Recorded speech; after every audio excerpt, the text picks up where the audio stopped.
Já, það komið að ritstjórnum sem rifa nú munnin og rýna í helstu fréttamál líðandi stundar og það af nógu að taka í öllum fjölmiðlum. Við viljum að ræða árið sem liðið frá MeToo-byltingunum sem reið yfir fyrir akkurat 12 mánuðum. Við viljum að tala kröfur á vinnumarkaði, 150% hækkun, takk fyrir eða hvað, og cannabis í Kanada en ekki hér á Íslandi, áfengisauglýsingar kannski, tekjur.is, allt vitlaust út af því og að ungir menn eru hættir að fara heiman. Máni Pétursson og Frosti Logason úr Harmagötu þættinum á X-inu, þeim fræga þætti sem tekur allt fyrir. Tölum þessi málefni næstu 25 mínútur svo að byrjum aðeins á bragganum, svona fréttirnar af honum að dvína, kjánarhóllurinn vegna þessa máls farin úr ykkur? Já, eiginlega, ég held náttúrulega ef fjölmiðlar hefur farið að skoða þetta víðsvegar landið, önnur sveitafélög og annað, þá hefur komist að því að þetta svona allstar, kjánaskapur með almannafé. Ég held að þetta sé ekki nýtt af nálinni. En af hverju, Frosti, við höfum rætt þetta í þessum þætti, það eins og menn færi frjálslega með sveitafélagspenningana heldur en sína eigin eða út í einkalífinu eða einkafyrirtækjunum? Það hefur bara alltaf verið þannig, það eru einhverjar hagfræðikenningar sem að skýra það að menn fara bara frjálslega með fé sem ekki sjálfir. Já, og heldur að verktakar hugsa sér gott í glóðarna þegar svona verk í boði? Ég veit að sumum verktökum hefur sárnað þessu umræði sem hafa komið að þessu braggamáli en já, ég verð nú bara að segja það. Ég held að það sé ríkt í okkur öllum að geta skrifað hærri reikninga þegar við vitum að það er ekki tekið til skoðunar og við göngum á lagið, það gerum það öll. Sérstaklega þetta svona mála sem ekki einu svona útboð. Þú hringir bara og segir, hvað kostar þetta? Þetta kostar 100 milljónir, þú segir bara, já, ok, þetta ekki hvort þið þínir peningar.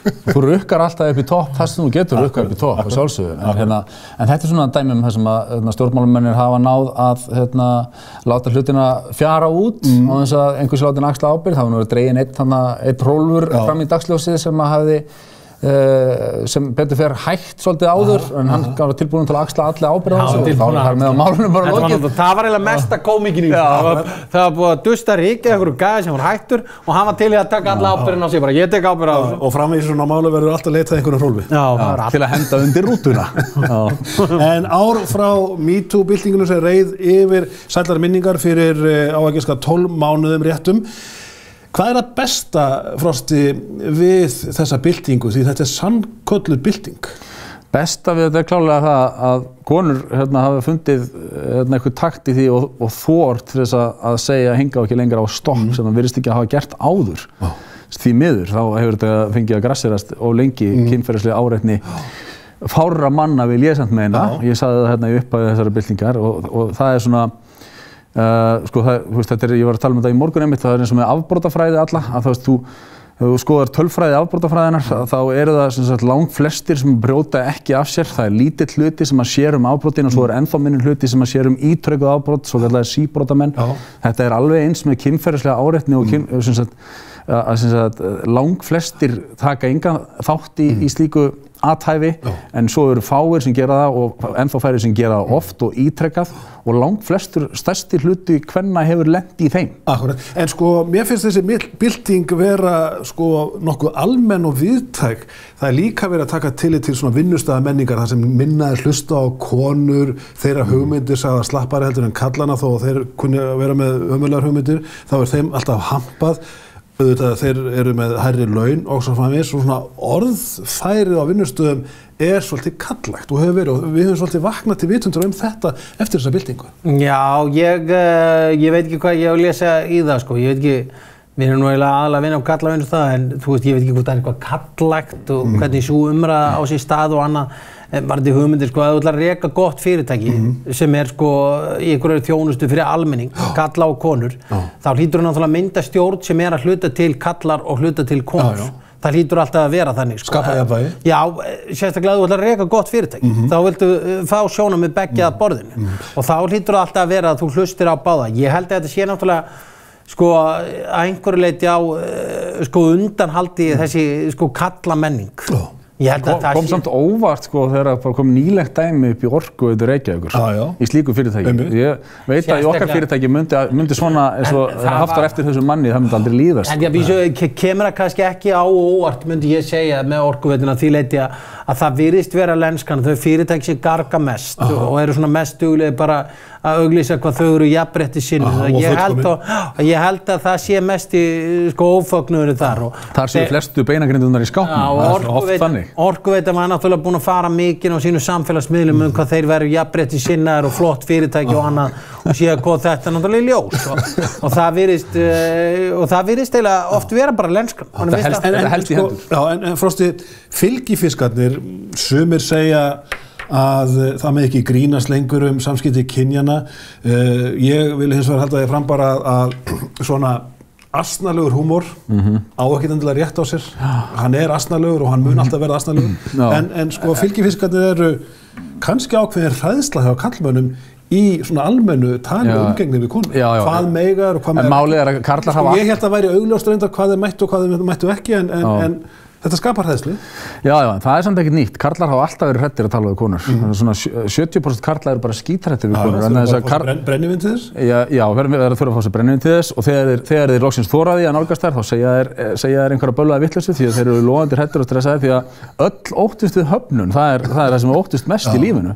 En það fylgifiskar einmitt, sko, ég er ekki hrifinn af þeirri þróun að karlar séu látnir taka pókann sinn og reknir án áminningar fyrir óvarleg eða ósmekkleg ummæli. Þú veist að tjáningarfrelsi sko sé ákveðið svigrúm? Já, klárlega, en ég tek fram heimskuleg ummæli og allt það er enginn sem að vera ummæli lektorsins í HR en það er verulega sorglegt að þetta skuli vera komið þangað að fyrirtæki eins og HR þor ekki öðru en að beygja sig undir hennan brjálæðislega ofsa og þrýsting og reka fólk.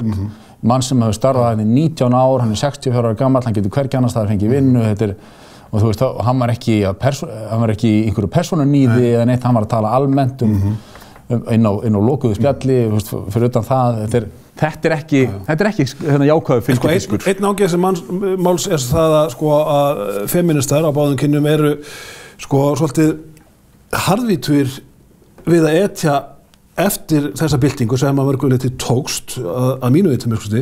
Ég hef á þessu ári notað orðið kallpungur ítrekkað og komist upp með það. Það gerir engin athugasemd við þetta orð. Ef ég myndi nota sambærilegt orð konur, sambærilegt, og ég ætla ekki að segja það orð, hér og nú, þá væri ég sennilega búin að vera sem fjölmiðlamaður. Og það að þú sett að tala þetta núna, það er túlkað bara sem eitthvað væl í feðraveldiskalli og það er alveg talað, þetta er svona. Tvískinningurinn er svo hrikalugur. En við verðum að reyna að fóta okkur í þessu nýja verði. Já, við verðum að þarf að fá eitthvað meira samtal. Tvískinningurinn er ótrúlegur, en það er líka, þú veist, að karlmenn eru oft farnir að tala sig eins og þeir séu ykkur fórnarlömb í þessari umræðu. Það líka meikar enga sens, eins og þeir séu ykkur undirlægja og þeir eru bara undir högg að sækja. Það er væl. Þú veist, það er bara það. Ég myndi samt segja að maðurinn sem var rekinn úr HR sé fórnarlömb þessarar umræðu. Já, en það er ég veit náttúrulega ekkert sem maður veit ekkert. Það getur verið eitthvað meira þarna á baki sem mönnum fyrst bara ekki verið ástæða til að setja það opera. En málið hins vegar þá ættu menn að gera það eða opna þá umræðu. Og ég efast að hann væri að kvarta yfir því að hann væri rekinn eða væri eitthvað meira í pokahotninu þetta þegar hann fengi útskýringu hvort hann hefur verið látið fara. En auðvitað er það og það er auðvitað svona vandamálið að þegar við ræðum einhverja hluti og við vorum nú að ræða þetta í morgun að þá er einhvern veginn svo alltaf bara það er alveg saman hvað mál við erum að ræða hvort við erum að ræða stéttabaráttu sem við ætlum að ræða næst eða hvað við ætlum að ræða þá er alltaf þess að við förum bara í tvær fylkingar í allir umræðu. Ég held að þetta hafi náttúrulega eitthvað að gera með þetta samfélagsmiðlasystem sem við búum á í fjölmiðlum í dag að allir þurfa að segja sína skoðun og láta vita hvar þeir standa í samfélaginu. En Máni, það er lína, við tókum eftir þessum karlpungi í Ryanair-vélinni sem ræðst á þeldu okkar konu við hliðina á sér í sætaröðinni og bara heimtar á henni verið kastað út. Hann fær að sitja áfram, hún er færð til, hann er auðvitað að viðra ömurlegar og dýrslegar skoðanir sínar, en má hann segja þetta? Hann má náttúrulega alveg segja þetta, en hann líka ber ábyrgð á því sem hann sagði. Og hann fær það bara líka óþvegið þegar þetta vídeó birtist á samfélagsmiðlum að viðhorf hans eru raun og veru ógeðsleg og þau eru hálfvitaleg. og þess vegna fær hann bara makleg málagjöld, held ég að einhverju leyti, sko. Þetta samt hryllilegt hvernig svona samskiptamiðlar verða svona einhverjir böðlar og aftöku sveitir, en ég tek fram, ég ekki að verja neitt það sem maður sagði, ég hins vegar held að flugliði Ryanair liggur heimir leiðið þungt á hálsi fyrir að hafa ekki gert brugðist öðru sig við. Ég held að hann har hreinlega ekki heyrt þetta þegar hann kallar þegar hann kemur með black kommentið. Ég held að það hljóta að vera en þetta var bara maður sem var í engu jafnvægi, hann var alveg sturlaður af einhverju bræði og konan vildi láta færa sig, en minna, þú veist, þetta er, ég tengi þetta ekkert við sko allir kallar hægir sér svona, það kemur ekki greina. En þetta er alltaf spurning tjónleikahugsi. Já. En ég held að við hefðum okkur betur en þessi maður. Kröfurnar á vinnumarkaði eru miklar og Fréttablaðið reiknaði út ef allt er talið í nýliðinu viku að þetta gæti verið í námyndu 150% ef við tækjum inn sko fækkun vinnudaga, það er verið að tala um að færa vinnudagarnir 35, 32, jafnvel 30 og vinnustundir, já. Og þá er spurningin sko þessi róttækni, þessi aukna róttækni innan verkalýðshreyfingar sem er áberandi, hverju mun hún skil okkur, Máni, sko margir sem eru með heimilislánin í botni eru svolítið hræddir núna? Já, málið ég held sko, það eru tvei hlutir, sko verkalýðshreyfingin hún á fulla rétt á þessu kröfu sín og það er bara, við skulum bara segja það, ég segja stæðisti sko sökudólgurinn í þessu máli séu opera. Það er neyðarástand úti í húsnæðismálum, í launamálum fólks sem með 300.000 mánuði og borgar 200.000 í leigu. Þetta er hræðilegt ástand og þessi krafa upp 425.000, hún meikar alveg sens með núverandi aðstæður. Það mun hins vegar kosta, mun verða einhver brjálu verðbólga og annað. Sko, kröfurnar það, við getum lækkað húsnæðisverð, við getum hækkað barnabætur, við getum gert einhverja hluti. Ég held sko þessi barátta verkalýðshreyfingarinnar sé mjög góð, svo lengi sér fara ekki í þessar skotgrafir að vera alltaf að stilla upp ég og þú og eitthvað svona dæmi, sem virðist vera eitthvað svona skringileg þróun á að gera hlutina. Og síðan má velta fyrir sér að hvort umræðan þeirra sé búin að vera of hörð. Sko, við höfum ekki séð að sko, það sé svona brjálaði stuðning hjá öllum með verkalýðshreyfingunni. Þú átti við að þeir séu búin að tala sig út í hot kannski? Já, ég er hræddur það, að þeir gætu verið búin að gera það og ég veit ekki hvort þeir hafi allan stuðning frá öllum í verkalýðshreyfingunni að fara í svona harðvitugar verkefni. Það er það sem málið er. Og það sem málið er sko, að ég held til dæmis að ég tilheyri millistéttinni, ég hef það bara drullu fínt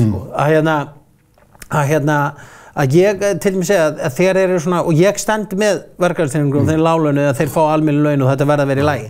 En sko, þeir fara að tala mig og henni almenna þegni í svo landi svolítið frá sér, sko, ef þeir eru alltaf að tala í einhverjum átakalínu. Og ég held að þetta sé bara ekki nógu góð PR-taktika í orðaða þannig. Og sérstaklega líka að vera að ráðast á blaðamenn fyrir einhverja písla sem þeir eru að skrifa er alveg stórkostlega furðuleg pæling. Hörður, Egilsson hefur eiginlega verið krossfestur, leiðarahöfundur Fréttablaðsins fyrir leiðara sína. Hann var bara að segja það sem fólk eru að hugsa. Já, af því það er ákveðin ógn af ofmiklum kröfum á vinnumarkaði, en sko þessir helstu róttæklingar í verkalýðshreyfingunni í nefni til dæmis Vilhjálmur Birgisson á Skaganum sem segir að nú séu varðhundar lobbyistar efnahagslegu forréttindahópanna, lobbyistar efnahagslegu forréttindahópanna komnir á stjá og séu reyna að verja þetta kerfi sem við búum við. Og hvaða kerfi er þetta? Jú, það eru sjálfdæmi þarna úti. Þingmenn og ýmsir í ríkiskerfinu geta hækka laun sín liggur við viðstöðulaust í krafti kjararáðs og sín eigin með sínu sjálfdæmi á meðan að brennlegt fólk út í bæ greiðir 37% skatt af aukavinnunni sinni á meðan að sko fjármagnstekjufólkið greiðir 22% skatt, þannig að það er ýmislega skekkja í samfélaginu og reiðin er vegna þess. Já, ekki spurning. Mér fannst eitt besta útspil frá verkalýðshreyfingunni núna nýverið var þegar að Sólveig Anna Jónsdóttir lækkaði launin sín einhverjar 300.000 krónur og svo var þetta var bara teiknað upp og sett saman á svona internet meme sko, það voru laun Katrínar Jakobsdóttir og launahækkunum sem að hún þáði hikstalaust og það borið saman við þá launalækkun sem að Sólveig Anna tekur á sig og þetta er svo kristallast sko hvernig ábyrgðarleysi stjórnmálamannanna er algjört. Þeir vissu alveg með þessum hækkunum kjararáðs hvernig þetta væri algjörlega öfgakennt og út fyrir allan þjóðarbálk, en þeir taka ekkert á sig að við ætlum að taka lækkun og hugsaði samstöðun og þingi þetta? Já, samstöðun, það er ekki samstöðun. Það var einn þingmaður eins og Jón Þór Hauksson sem fór í baráttu gegn. Það alltaf einn trólur. En það þarna byrjar bálið, þarna byrjar hitinn og þarna byrjar heiftin inn í þessa viðræðu. Og síðan líka má tala sko forgangsröðun á peningum, sem mér finnst vera mikið vandamál og Biggi vinur okkar trommari benti nú á það þegar Svandís Svavarsdóttir hélt ræðu og sagðist ætla að setja 25 milljónir í forvarnir gegn sjálfsvígum og þá benti hann á 25 milljónir eru í alvörunum talað einn ráðherrabíll. Það er ekki meira það. Við getum tekið sem dæmi eins og til dæmis í Reykjavíkurborg. Sko, ég trúi því að allir eiga sömu réttindi til þess að ná árangri í lífinu. Akkurat. Barn sem þarf að bíða í 12-24 mánuði eftir greiningu á kvíðameðferðarstöðu annað, ungur drengur eða hvað sem er, það er verið að brjóta sjálfstjórnarstans niður í 24 mánuði því hann getur ekki lært og getur ekki gert hluti og því að sko röðin á honum er ekki komið á röðin. Á meðan réttlæta menn það að fara sko, að ráðast í mathöllin á Hlemmi. Þeir ákveða að ráðast í hennan bragga, fyrst við vorum nú að tala hann hérna á hann, og kaupa einhverja sko, gamla verslunarmiðstöð í Breiðholti. Sko, ég velti fyrir mig hvort það er ekki hægt að gefa einhverjum einkaaðilum bara svo lóðir og taka út einhvern hagnað eða selja þér og vera ekki að setja peningar í þetta. Forgangsröðun á að vera náttúrulega peningar í fólk. Þeir eru ekki að vera í sko ráðherrabíla, einhverja svona fucking steypu. Mathús og mathallir. Já, þetta er þessi forgangsröðun léleg og ég verð að segja það og því að það er líka verið að kvart yfir því að þessi og hinn forstjóri, sjá Vili Birgis var að benda á það einhver forstjóri verður með svona há laun og þessi verður með svona há laun. Sko mér er drullu saman hvað eitthvað fólk í einkageiranum með laun. Ég get bara tekið ákvörðun að versleiki við það fólk og get greitt sko, því lýðræðislegt atkvæði mitt á hverjum einasta degi. Ég get ekki gert það með þetta lið sem búið að kjósa í 4 ár og það verðist alveg sama hvernig við kjósum. Bæjarstjórnarkosningar eða borgarstjórnarkosningar eða alþingiskosningar, þetta lið sko, það fer ekki út og hringir ekki mömmu sína og eru síðan að rukka okkur fyrir það. En því bara að fagna, við rættum þetta aðeins áður en við kveiktum á myndaválunum, að það er eitthvað líf í verkalýðsbaráttunni núna sem var ekki búið að vera í allavega 2-3 áratugi. Við munum eftir Guðmundi Jaka þegar við vorum pínu litlir, en við munum varla eftir honum, það er svo langt síðan. En þú voru þessir foringjar, þeir eru virkilega að berjast fyrir sína félagsmenn, en eru ekki samdauna lífeyrissjóðum og stjórnvöldum, eins og manni hefur fundist verkalýðshreyfingin hafi verið síðastliðin ár. Örstutt félagar, tekjur.is, allt brjálað, sérstaklega hægra megin í lífinu, laun, hæstu og valdamestu manna landsins, má ekki birta þau? Jú, það má, en það sem ég segi... Af hverju sé viðkvæmni? Er þetta persónulega? Mér finnst þetta rosalega ásamt. Ég er til dæmis ekki á því að þetta sé eitthvað sérstaklega ásamt. Ég finnst þetta frekar vera viðhorf okkar sem einstaklinga, gagnvart hlutum. Þegar ég sé út gæja sem er að borga 100 milljónir í skatt á ári eða hvað hann er að borga, þá finnst mér nú bara, ég er vera hérna bara þakklátur fyrir það að þessi maður sé að leggja svo mikið til samfélagsins. Við byggjum samfélagið á svona launum. En það er náttúrulega málið að það er ekkit gaman að vera skráður með 100 milljónir í laun og fólk er bara hrækjaðu þegar þú mætir í hagkvæm. Þetta er kannski það sem er að í umræðinni. Mér finnst þetta ekki skipta neinu máli. Mér finnst þetta að vera erfitt fyrir vinnustæði, fyrir atvinnurekendur að semja við starfsfólki sitt og svo framvegis. En aðhaldi, mennirnir sem sjást með 70.000 króna mánuðarlaun samkvæmt skýrslunni. Mér finnst allt í lagi að taka þá. Auðvitað finnst manni það einhvern veginn, en þú veist, það er samt að vera einhver svona universal lína og regla eitt yfir alla og þú veist, við viljum öll snappa skattsvikarann en við viljum samt helst ekki vera að nýsast í málefni heiðarlegs fólks. Og fólk sem er glatt að borga skattarins þó að sem er mjög háar tekjur. Gott og vel, förum aðeins yfir í ákvörðun kandamanna að leyfa kannabis. Það er heit umræða mjög víða í samfélaginu í kringum okkur hvort það eigi að afglæpavæða neyslu þessara efna, en það virðist vera engin stemning fyrir því hér á Íslandi. Ef maður rétt þá sýnir nýlega könnun að 52% eru ýmist alveg á móti þessu eða mjög á móti þessu, á meðan einhver 18% eru hlynnt þessu. Hvað er að gerast á Íslandi? Er ekki umbreyðilegt gagnvart þessu efni? Það er bara mikil áhersla á hræðilegar afleiðingar fíkniefna sem eru hræðilegar og fíkniefni eru ömurleg fyrir alla þá sem að neyta þeirra. En ég held hins vegar að þegar myndin er skoðuð, er bakka aðeins og horft á þetta frá víðara sjónarhorni, að þá sé réttara að gera þetta minna spennandi með því að lögleiða og með því að vera með þetta undir eftirliti og nota hluta ágóðans í forvarnir og meðferðarstofnanir og svo framvegis. Sko við leyfum sígarettur, villinga og lungnakrabbamein held ég sé algengasta krabbamein kalla. Sígarettureykingar eru á undanhaldi. Það eru undanhaldi. Áfengisdrykkir eru undanhaldi og yngra fólki. Áfengisneysla undanhaldi og yngra fólki. Þannig að sko með upplýsingu, fræðslu, aðhaldi þá kannski eðlilegt að umgangast þetta eins og kandamenn koma framan að vandamálinu en ekki aftan að. Ég held að kannabisneysla og kannabissala á Íslandi hafi nú síst af öllu verið eitthvað minni, hún ég held að hún sé bara í algjörlega sögulegu hámarki og þetta flæður allt og við erum ekki að ráða neitt með núverandi fyrirkomulagi. En haldið það sko að það að afglæpa við þetta per se hjálpi? Já, ég held það. Ég veit ekki. Mér langar alveg til að bíða og sjá hvað gerist eftir einhver ár þarna úti í Bandaríkjunum annars staðar þar sem menn eru búin að vera að löglega þetta. Úti á okkur liggur ekki þannig séð á. Við getum séð hvað gerist þetta í 4-5 eigum eftir að sjá aukna sálfræðastoð, aukin veikindi og lyf gagnvart kvíða og þunglyndi. Hverjar eru afleiðingarnar á lögleiðingu? En hins vegar er alveg rétt sem Frosti bendir á líka. Menn eru búin að reyna að vera í einhverju stríði við fíkniefni í fleiri ár. Og það fleiri áratug. Það bara ekki gengið neitt. Og hverjir græða það eru dílararnir? Já, en þú veist, og þess vegna spyrðu hvort að það þurfi kannski einhverja nýja bardagalið. Og hvort það sé málið kannski bara herðu, við skulum setja enn meiri peninga, skulum gera þetta löglegt og drepum við að hluta til þess að undirheima og síðan skulum við byrja að taka skatt af þessu og við skulum gera þetta og nota það kannski forvarnir. Þá kannski eins og við sjáum eins og með áfengisneyslu. Áfengisneysla, þú veist, það minna af dauðadrukknu fólki sem verður alveg hauslaust. Það bara helst eitthvað að gömlu kynslóðinni, En hinn hliðin á þessu, einfaldlega svo erum við að draga of fallega mynd upp af neyslu kannabisefna sem oft leiða til harðari efna og við erum búin að sjá bíómyndir hverju á fætur annarri lof mér að falla og undir halastjörnu sem sýna okkur ömurlegar afleiðingar af eiturefna notkun meðal ungs fólks sem fer í gröfina unnvörpum, svo tölum sér íslenska. Ég sé okkur ekki að mála neina fallegar myndir af kannabisneyslu. Ég held að það ætti að vera öllum ljóst að kannabisneysla fór heimskarði og bara ræðilega ömurlegt efni til að neyta. Já, steikir á þér heila. Já, aulagas oft kallað og ég hef ekki séð neina jákvæðar herferðir með kannabis allavega lengi við. Nei, það er svona hipp og cool, einn og einn rappari, smóka Jónu, eitthvað svona dæmi. En maður er svona, þú veist, hlindastur löglegu kannabisefna, alveg þetta mann tala með einhvern hasshaus löglegu kannabisefna því að hann talar þetta sé frábært og þú ert bara shit, þetta er algjörlega heilagt.